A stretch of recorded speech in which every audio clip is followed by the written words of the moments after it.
Late to the party, but this one is too good to pass up. I was once on a U.S. military ship, having breakfast in the wardroom, officer's lounge, when the operations officer, OPS, walks in. This guy was the definition of not a morning person. He's still half asleep, bleary-eyed, basically a zombie with a bagel. He sits down across from me to eat his bagel and is just barely conscious.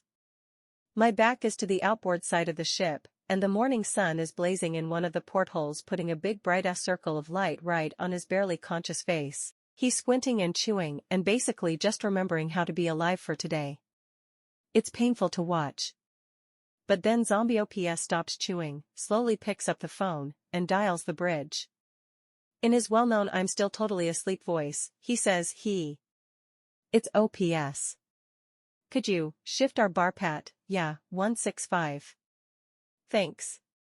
And puts the phone down. And then he just sits there. Squinting. Waiting.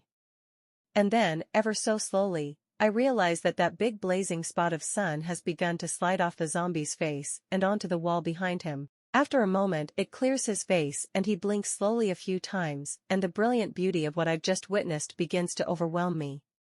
By ordering the bridge to adjust the ship's back and forth patrol by about 15 degrees, he's changed our course just enough to reposition the sun off of his face. He's literally just redirected thousands of tons of steel and hundreds of people so that he could get the sun out of his eyes while he eats his bagel. I am in awe.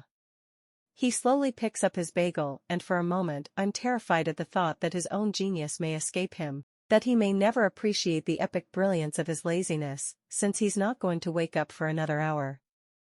But between his next bites, he pauses, looks at me, and gives me the faintest, sly grin, before returning to gnaw slowly on his zombie bagel.